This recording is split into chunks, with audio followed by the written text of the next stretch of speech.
Guys हम करने वाले हैं क्लास 8 के साइंस है। और मैं बता दूं यहाँ पर आपका बायोलॉजी है जो आपके चैप्टर नंबर 5 यानी कि किशोर अवस्था की ओर, ये आपके टर्म 2 सिलेबस में है। तो आपको ये चैप्टर करना ही पड़ेगा क्योंकि इस बार जो आपका एग्ज़ाम हुआ था टर्म 1, इसमें भी कुछ क्वेश्चंस आपको देखने को मिला था हालांकि इससे, ठीक है। तो मैं बता दूं यहाँ पर आपके जो है फुल मतलब कि टर्म 2 के एग्ज़ाम के लिए भी आपको फुल मार्क्स जो है 50 मार्क्स का दिया हुआ रहेगा और टाइमिंग आपका 1.5 घंटे के रहेंगे, ठीक है। तो यानी आपका यहाँ से 6 या 7 चैप्टर होंगे कुल मिला के। तो आपका इतना समझ लीजिए कि हर एक चैप्टर से आपको 5 या 6 या हो सके तो कोई कोई चैप्टर में से आपको 10 प्रश्न जो है, यानी 10 प्रश्न क्या 10 मार्क्स का आंसर पूछा जाएगा आपसे, ठीक है। तो मैं इस वीडियो में आपको बताने वाली हूँ कि इस चैप्टर में कितने क्वेश्चन जो है आपके एग्जाम में आने लायक है। बिल्कुल मैं ऐसे ही क्वेश्चंस आपको आपके सामने रखूँगी, ठीक है। और आपको बेटर समझाने का प्रयास करूँगी तो आपको ये रटना नहीं पड़ेगा, यानी आपको समझना है, ठीक है। रटते तो आप बचपन से हैं लेकिन कितना रटे हैं, नहीं ना, रटा हुआ नहीं होता है ना। तो पहले मैं आपको बताने वाली हूँ इससे, ठीक है। तो चलिए यहाँ पर पहला क्वेश्चन से जो आपको 1 नंबर में पूछा जाएगा, 1 से 5 तक एक एक नंबर का और 1 मार्क्स में पूछा जाएगा, यानी 1 मार्क्स का रहता है 1 नंबर, ठीक है। 1 से 5 तक। तो यहाँ पर देखिए कि क्या बोला, निम्न में से कौन परिवर्तन यौवन आरंभ के दौरान नहीं होता है। देखिए जब यौवन आरंभ होता है उस टाइम बहुत सारी चीज़ें जो है परिवर्तन होता है, लेकिन ऐसा कौन सा चीज़ है जो परिवर्तन नहीं होता है। जब बच्चे से बड़े होने लगते हैं तब उनकी शारीरिक लंबाई में वृद्धि होती है, मतलब परिवर्तन होता है। गौण लैंगिक गुणों का भी विकास होता है, ये भी होता है। एडम्स एप्पल दिखता है, दिखाना यानी दिखना, ये भी होता है। लेकिन यहाँ पर मैं बता दूँ राजोनिरित्व ये नहीं आपका बदलता है, यानी यौवन आरंभ के टाइम जैसा था वैसा ही रहेगा। देखिए अगर आपको एडम्स एप्पल नहीं समझ में आता है तो मैं बता दूँ, आपका जो गर्दन जैसे लड़का है तो यहाँ पर गर्दन का जो छोटा यहाँ पे जो हिस्सा होता है ना, ये उभरा हुआ होता है, ठीक है। इसको ये वाला हिस्सा को ही कहा जाता है क्या, एडम्स एप्पल। आप जानते होंगे आपके गर्दन के पास जो हंसता है बोलता है उस टाइम जो दिखता है ना, इधर उधर हिलता है हड्डी की तरह, तो वो आपका एडम्स एप्पल है। ये सारा भी चेंज होने लगता है लेकिन रजोनिवृत्ति नहीं बदलता है, ठीक है। इतना आपको समझना है।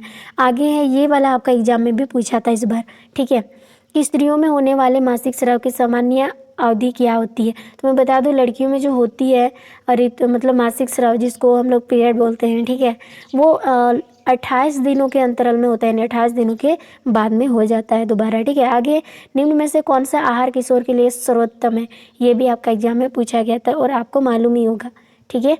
दाल रोटी और सब्जियां ये बेटर होता है। आगे यहाँ पे क्वेश्चन दिया है किशोर अवस्था की उम्र क्या होती है, यानी किशोर अवस्था की उम्र क्या होती है। तो ये आपका शुरू होता है 11 से 19 वर्ष के बीच वाला को हम लोग बोलते हैं किशोर अवस्था, ठीक है। आप आई होप आपको यहाँ तक समझ में आ गया होगा। 5 नंबर क्वेश्चन है, लड़कों के गले में उभरा हुआ भाग क्या कहलाता है। अभी अभी हमने जाना ये जो यौवन आरंभ के टाइम बदलता है उसको बोलते हैं एडम एपल्स, यानी गला में जो उभरा हुआ भाग होता है, बिल्कुल ऐसे ही, ठीक है। तो इसको क्या कहा जाता है, एडम्स एप्पल या कंठमणि भी कहते हैं इसको। कंठमणि भी आपको याद रखना है, इसी चीज़ को कहते हैं। आगे यौवन आरंभ प्रारंभ के साथ ही पौरुष हार्मोन स्रावित होता है, उसे क्या कहते हैं। देखिए यहाँ पर यौवन आरंभ के टाइम पुरुष हार्मोन स्रावित होता है तो उसको हम लोग क्या कहते हैं, तो उसको हम लोग बोलते हैं टेस्टोस्टेरोन, ठीक है। टेस्टोस्टेरोन कहते हैं इसको, ठीक है, याद रखेंगे। एंड आगे क्वेश्चन से यहाँ पर दिया, मनुष्य की कोशिका में केंद्रक में कितने जोड़ी गुणसूत्र पाए जाते हैं जो पीढ़ी को बनाए रखते हैं। तो मनुष्य में ये 23 जोड़े पाए जाते हैं। मनुष्य में जो कोशिका के केंद्र में पाए जाते हैं ये गुणसूत्र, वो कितने जुड़े होते हैं, 23 जोड़े, ठीक है, याद रखेंगे। आगे है हमारे देश में लड़कियों का विवाह किस उम्र के पहले करना कानूनी अपराध है। देखिए अगर किसी हमारे देश यानी भारत की मैं बात करूं, अगर कोई भी लड़की 18 साल से छोटी है, यानी कि 15 16 17 साल की है, तो वो कानूनी अपराध माना जाएगा। यानी कि यहाँ पर सिंपली मैं बता दूं 18 साल से कम उम्र के, यानी 18 साल से पहले की उम्र वाले को अगर किसी से शादी किया जाता है तो वो विरोध में आ सकता है, यानी उनके पिताजी और जो उनका दूल्हा है हो सकते हैं सवालों के घेरों में आकर उनको जेल भी ले जाया जा सकता है। आगे है 9 नंबर से बोला निम्न में कौन नर जनन हार्मोन है। नर जनन तो यही है जो हमने अभी भी कहा कि यौवन आरंभ के टाइम लड़कों में जो स्राव होता है वो क्या है, टेस्टोस्टेरोन है, ठीक है। ये यानी बी नंबर आंसर करेक्ट हो जाएगा। आगे है निम्न में कौन सा युग्म शिशु का लिंग निर्धारण करता है। शिशु का लिंग निर्धारण करता है, वो भी कौन सा शिशु, नर शिशु। मैं आपको बताने वाली हूँ यहाँ पर, ठीक है। ये मान लिया बॉय है और ये गर्ल है, ठीक है। इनके पास अगर मैं बता दूं इनका जो गुणसूत्र होता है वो किस जोड़ा में है, XY, और गर्ल में XX होता है, ठीक है। यहाँ पे बोला है नर शिशु का जन्म कैसे होगा, तो मैं बता दूं अगर बॉयज़ ने मतलब दोनों में से X अगर गुणसूत्र देते हैं और इनके पास तो Y देते हैं और इनके पास तो गर्ल्स के पास तो ऑलरेडी X होता ही है, तो अगर ये दोनों संलयन करके जो निर्धारण करके जो भी शिशु का जन्म होगा वो नर होगा, ठीक है। आई होप आपको समझ में आ गया होगा। नर मतलब कि बेबी बॉय का मतलब क्या होगा, बोर्न होगा। आगे मैं बता दूं अगर इनके द्वारा एक्स मतलब शुक्र मतलब कि समझ लीजिए स्पॉन यानी कि स्पर्म जिसको बोलते हैं, और इनके पास भी ओवम में एक्स ही है, तो ऐसे में यहाँ पर गर्ल्स की यानी छोटे बेबी यानी गर्ल्स बेबी की बोर्न होगी। तो आई होप गाइस आपको समझ में आ गया होगा। तो यहाँ पर अगर शिशु लिंग नर मतलब नर शिशु निर्धारित कर रहे हैं तो वो XY होगा। अगर XX की बात करूँ तो ये आपकी गर्ल्स में होगी और YY ऐसा होता नहीं है, ठीक है। या तो XY या XX यही होता है, XY में बॉयज़ का और XX में गर्ल्स का। तो यहाँ पर हमें नर बोला यानी बॉयज़ का, तो ए ऑप्शन बिल्कुल करेक्ट हो जाएगा। एंड आगे क्वेश्चन है कितने उम्र तक को शेषावस्था कहा जाता है, यानी छोटे बच्चों को, ठीक है। कितना से कितना तक, यहाँ से 0 से 5 ईयर ओल्ड तक बच्चों को क्या कहा जाता है, शेषावस्था में गिना जाता है, ठीक है। आगे क्वेश्चन से यहाँ पर क्या बोला, पीड़ित व्यक्ति से स्वस्थ व्यक्ति में एड्स फैल सकता है, किस वजह से फैलता है, तो सबसे बड़ी बात तो ये है कि खून चढ़ाने से स्वस्थ व्यक्ति मतलब पीड़ित व्यक्ति से स्वस्थ व्यक्ति में क्या हो जाता है, एड्स फैल जाता है। आगे है जन्म लेने वाले शिशु के लिंग निर्धारण के लिए जिम्मेवार कोशिका की संरचना को क्या कहा जाता है, गुणसूत्र। गुणसूत्र में तो 23 जोड़े जो है ये पाए जाते हैं, मतलब केंद्रक में गुणसूत्र पाए जाते हैं 23 जोड़े, और ये इसी की वजह से ही कोई भी शिशु जो है जन्म लेने में इनकी भूमिका मतलब होती है। आगे यहाँ पे रिक्त स्थान इसको फिल करना है। स्त्रियों में होने वाले प्रथम ऋतुस्राव को क्या कहा जाता है, जो सबसे पहले ऋतुस्राव होता है स्त्रियों में जो पीरियड होता है उसको कहा जाता है रजोदर्शन, ठीक है। और यहाँ पर बोला पुरुषों में लिंग गुणसूत्र पाया जाता है क्या, X और Y, ठीक है, X और Y पाया जाता है। आगे यहाँ पर बोला है अति लघु या लघु उत्तरीय प्रश्न का उत्तर देते। यहाँ पर बोला है पुरुष हार्मोन का नाम एवं कार्य क्या है, तो पुरुष हार्मोन का नाम क्या है, मतलब यहाँ पर दिया है टेस्टोस्टेरोन है, ठीक है। और इसकी कार्य क्या है, मतलब इनका कार्य क्या है, टेस्टोस्टेरोन का काम क्या है, तो ये शुक्राणुओं का विकास करता है यानी कि स्पर्म का मतलब विकास करता है, ठीक है। इसमें बोला है आगे क्वेश्चन कि इनमें से कौन गुणसूत्र शिशु का लिंग नर निर्धारित करता है, XX या XY। तो लिंग अगर यहाँ पर देखिए लिंग में से नर है तो ये XY निर्धारित करेगा। आई होप यहाँ तक आपको समझ में आगे क्वेश्चन से गाइटर का एक मुख्य लक्षण है, तो गाइटर एक मुख्य लक्षण है कैसे, गले का फूलना। आपने देखा है किसी किसी बच्चे का जो गला जो है फूल जाता है ना, तो वो मतलब कि गले का फूलना, इसी को गाइटर कहते हैं, यानी गाइटर का लक्षण होता है, इसी को कहते हैं, ठीक है। आगे एडम्स एप्पल यानी कंठमणि क्या है, तो यहाँ पर मैं बता दूं लड़कों का स्वतंत्र मतलब स्वर यंत्र, यानी जहाँ से उन लोग का वोकल यानी कि जहाँ से इनकी आवाज़ें निकलती हैं लड़कियों की अपेक्षा बड़ा होता है, बिल्कुल होता है, और गले के सामने उभरा हुआ दिखाई देने लगता है। मतलब इसे ही कंठमणि या एडम्स एप्पल कहा जाता है। कहने का मतलब है ये दोनों के दोनों लड़कियों में भी होता है और लड़का में भी होता है, बट लड़का का थोड़ा ज़्यादा दिखाई देता है और लड़की का नहीं दिखाई देता है। एडम्स एप्पल जो गले के सामने होता है, आप हंसते हैं तो भी हिलता है, बोलेंगे तो भी हिलता है, उसको कंठमणि कहते हैं। आगे है आयोडीन युक्त नमक का इस्तेमाल खाने में करने के लिए क्यों कहा जाता है, तो मैं बता दूं यहाँ पर आयोडीन का क्यों किया जाता है, तो आंसर हो जाए यहाँ पर थायराइड ग्रंथि की सक्रियता के लिए, यानी वो मतलब थके नहीं, मतलब उनकी जो है बराबर चलते रहे, इसीलिए हमें नमक का यानी नमक का आयोडीन इस्तेमाल करने के लिए कहा जाता है नमक में से, ठीक है। आगे क्वेश्चन से यहाँ पर 6 नंबर से बोला किशोर तथा किशोरियों के गौण लैंगिक लक्षण का वर्णन करें, क्या है उनके गौण लैंगिक लक्षण, तो मैं बता दूं किशोरों तथा किशोरियों के गौण लैंगिक लक्षण इस प्रकार है। जैसे युवावस्था में किशोरियों में स्थानों का विकास होने लगता है तथा किशोरों के चेहरे पर बाल उगने लगते हैं, अर्थात दाढ़ी मूंछ आने लगती है, तो हमें समझ में आता है कि ये किशोर अवस्था में आ चुके हैं।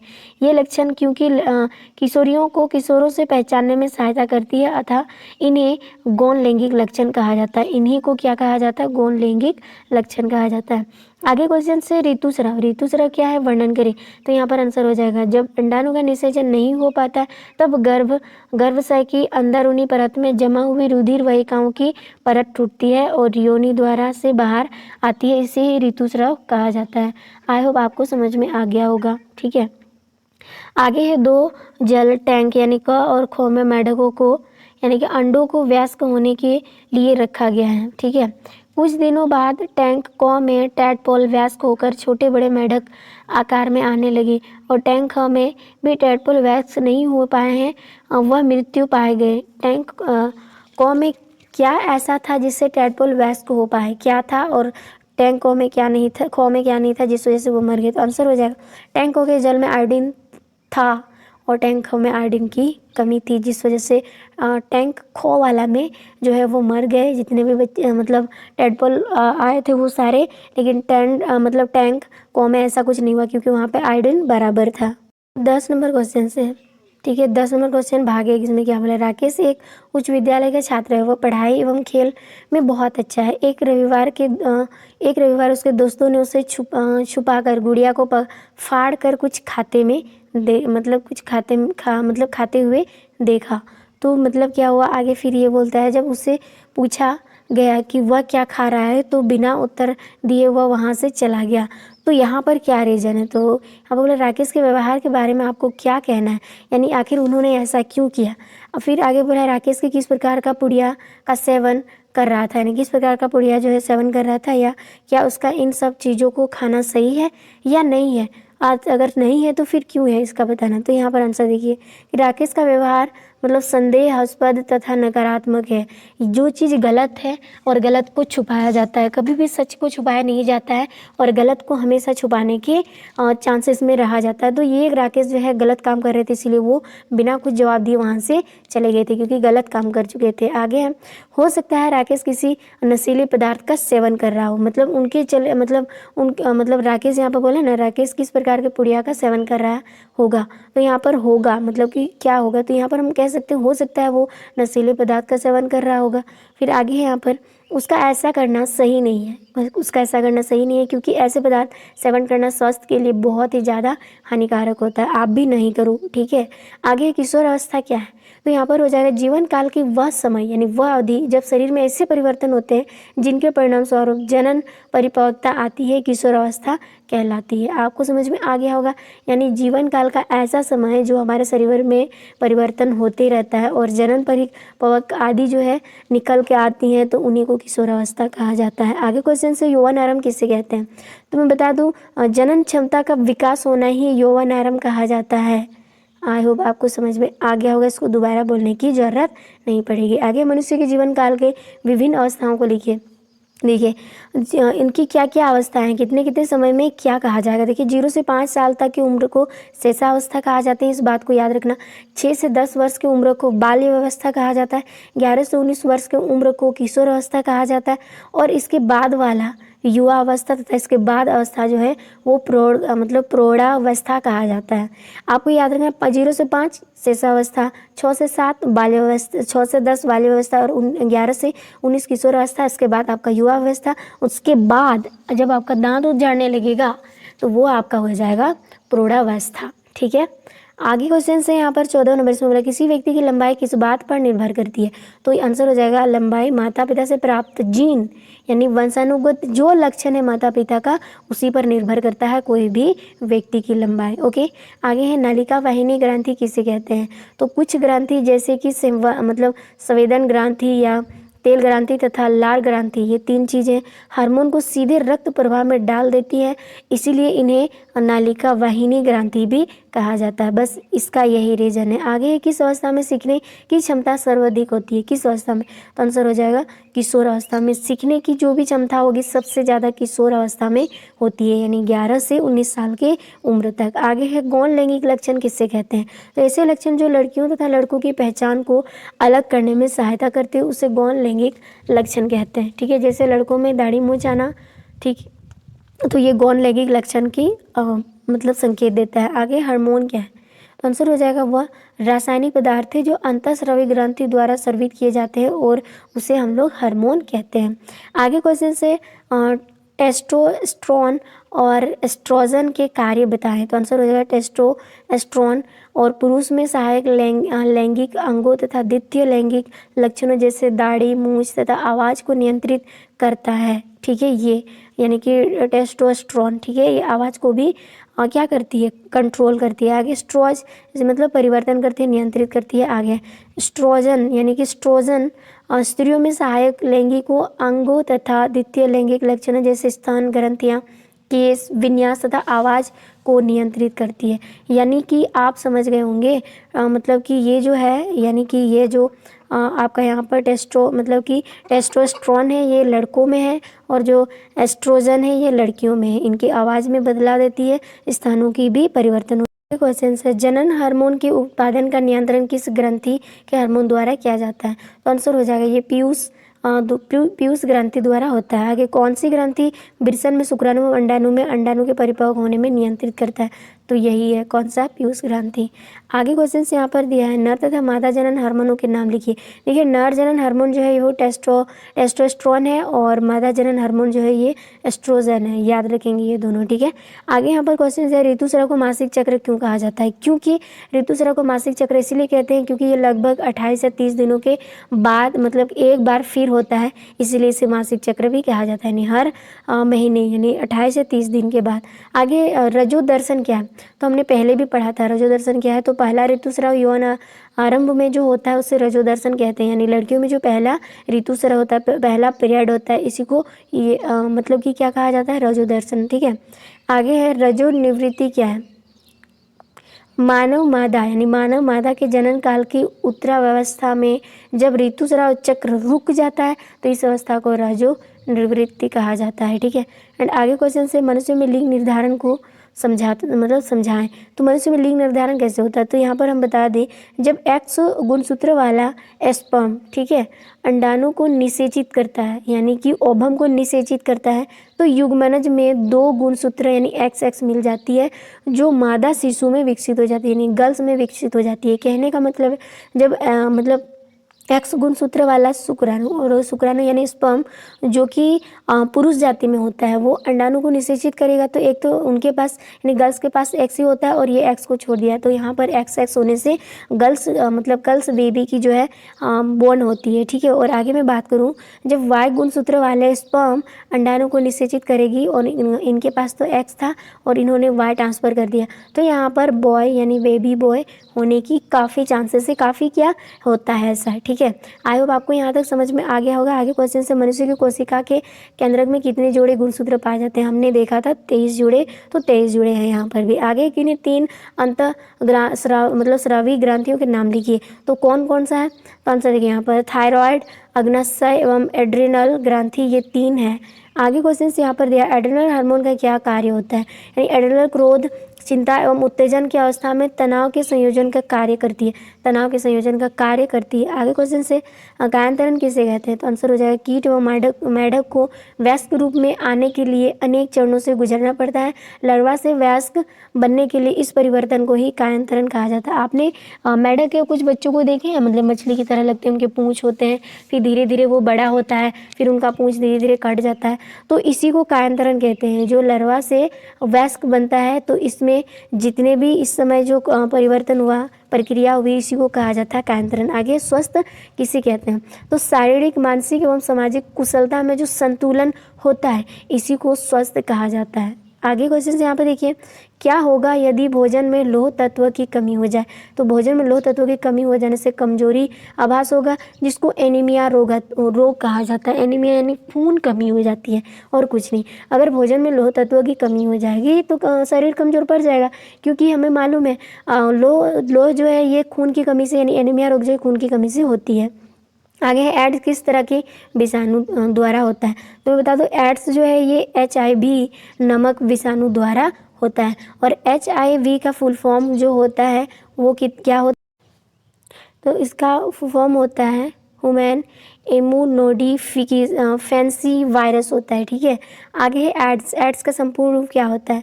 तो एक्वायर्ड मतलब इम्यून डिफिशिएंसी सिंड्रोम होता है, ठीक है, सिंड्रोम होता है इसका फुल फॉर्म एड्स का। और HBI का यहाँ पर दिया है, हो सकता है HIV का आपको एग्ज़ाम में दिया जाए, तो इन सारे फुल फॉर्म को भी देख लीजिए। आखिरी क्वेश्चंस और इम्पॉर्टेंट क्वेश्चंस इस चैप्टर का, और यहाँ से अगर आपने लास्ट तक वीडियो को देखा है तो 5+ मार्क्स आप कंफर्म स्कोर करेंगे इस चैप्टर से, ठीक है। तो यहाँ पर देखिए यौवन आरंभ के समय होने वाले शारीरिक परिवर्तन की सूची बनाइए, यानी यौवन आरंभ के समय क्या क्या परिवर्तन होता है उसका सूची लिखिए।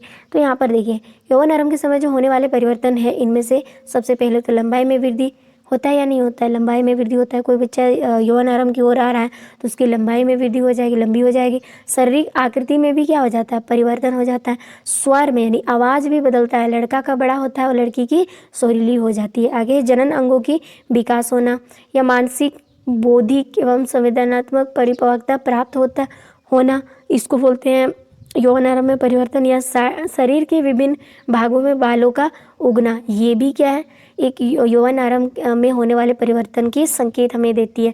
तो गाइज हमने यहाँ से जितने भी आपके एग्जाम से रिलेटेड टर्म 2 में जितने भी क्वेश्चंस आपको पूछा जाएगा, तो यहाँ से इससे बाहर आपको नहीं पूछा जाएगा। अगर कल परसों तक में आपका मॉडल आता है तो आंसर भी आपको यहीं पे बता दिया जाएगा। सबसे पहले तो चैनल को सब्सक्राइब करना, और वीडियो अगर आपको ज़रा भी हेल्पफुल लगे तो प्लीज़ चैनल को सब्सक्राइब करना और लाइक शेयर करना ना भूलें। थैंक